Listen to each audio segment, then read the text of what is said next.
अच्छा, कभी सोचा है कि एक पुरानी बिल्कुल वीरान सी जगह पर दोस्ती और डर ये दोनों एक साथ कैसे मिल सकते हैं?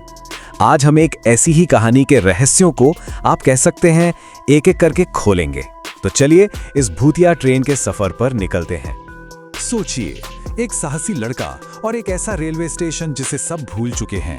सुनने में तो किसी भी एडवेंचर स्टोरी की एक बेहतरीन शुरुआत लगती है ना?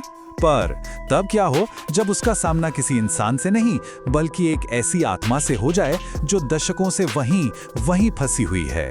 बस यहीं से हमारी कहानी दोस्ती की एक ऐसी मिसाल बन जाती है जो शायद ही कहीं देखने को मिले।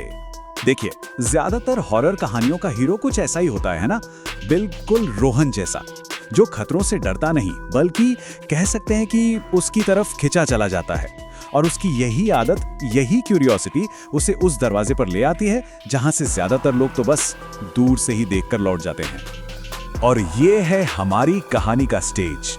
देखिए, हर अच्छी भूतिया कहानी में एक ऐसी जगह तो होती ही है जो मानो वक्त में जम गई हो, जहां हर दीवार में, हर दरार में कोई ना कोई कहानी छिपी होती है।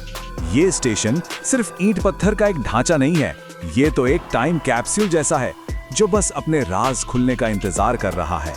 और इसी सन्नाटे के बीच रोहन की मुलाकात होती है गप्पू से। अब यहां से कहानी एक बहुत ही इंटरेस्टिंग मोड़ लेती है। देखिए, आमतौर पर तो भूत डरावने होते हैं, पर गप्पू वो वैसा बिल्कुल भी नहीं है। वो इस कहानी का आप कह सकते हैं पहला रहस्य है, एक दोस्ताना आत्मा जो रोहन के लिए इस अनजान दुनिया का दरवाजा खोलने वाला है।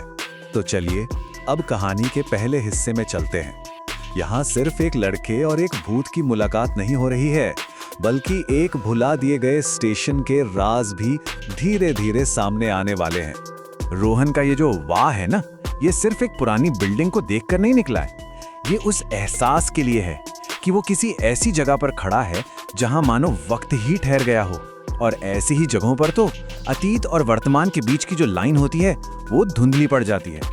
और गप्पू, जो इस जगह का कह सकते हैं कि परमानेंट रेजिडेंट है, वो रोहन की इस फीलिंग पर एक तरह से मुहर लगा देता है। वो सिर्फ एक भूत नहीं है, वो तो इस स्टेशन का जीता जागता, खैर जीता जागता नहीं लेकिन इतिहासकार जरूर है। उसकी आवाज में वो सारे राज दफन है जिन्हें दुनिया कब की भुला चुकी है। तो एक तरफ एक जिंदा इंसान और दूसरी तरफ एक आत्मा। ये एक ऐसी दोस्ती की शुरुआत है जो दुनिया के किसी नियम को नहीं मानती। एक तरफ है रोहन की हिम्मत और दूसरी तरफ गप्पू का तजुर्बा। और यही जोड़ी मिलकर इस स्टेशन के सबसे गहरे राज को खोलने वाली है। लेकिन देखिए, हर रहस्य के साथ ना एक खतरा भी जुड़ा होता है। अब तक का जो सफर था वो दोस्ती और क्यूरियोसिटी का था, पर अब कहानी हमें उस चीज के करीब ले जा रही है जिसकी वजह से इस स्टेशन को इसका नाम मिला है, वो भूतिया ट्रेन। गप्पू रोहन को उस जगह ले जाता है जहां स्टेशन का सबसे बड़ा राज छिपा हुआ है, एक पुरानी खामोश खड़ी ट्रेन।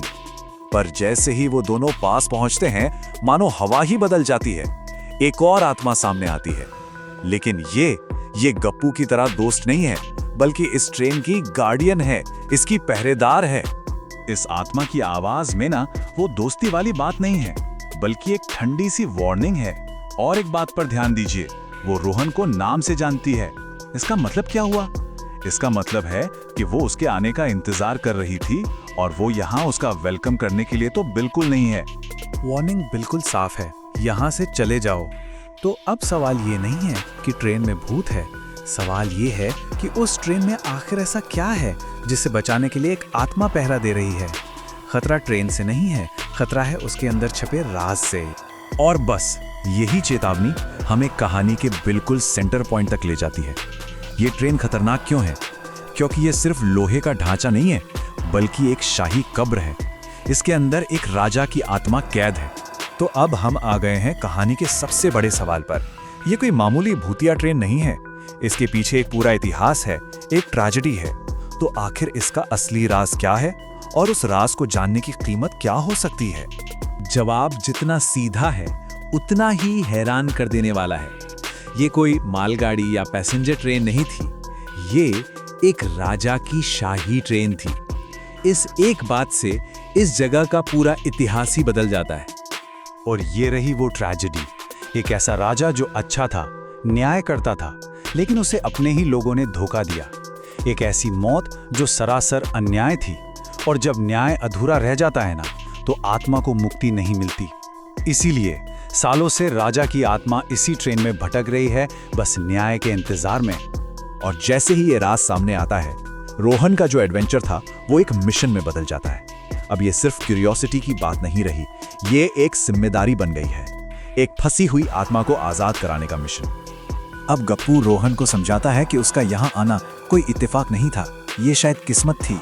सोचिए, एक बच्चे के कंधों पर एक राजा की आत्मा को मुक्ति दिलाने की इतनी बड़ी जिम्मेदारी डाल दी गई है।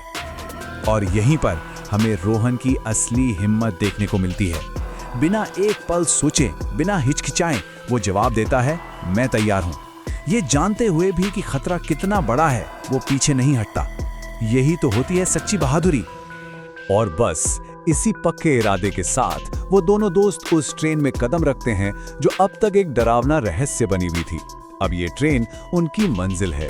आगे क्या होगा ये तो कोई नहीं जानता, लेकिन उनका मकसद बिल्कुल साफ है, राजा के लिए न्याय।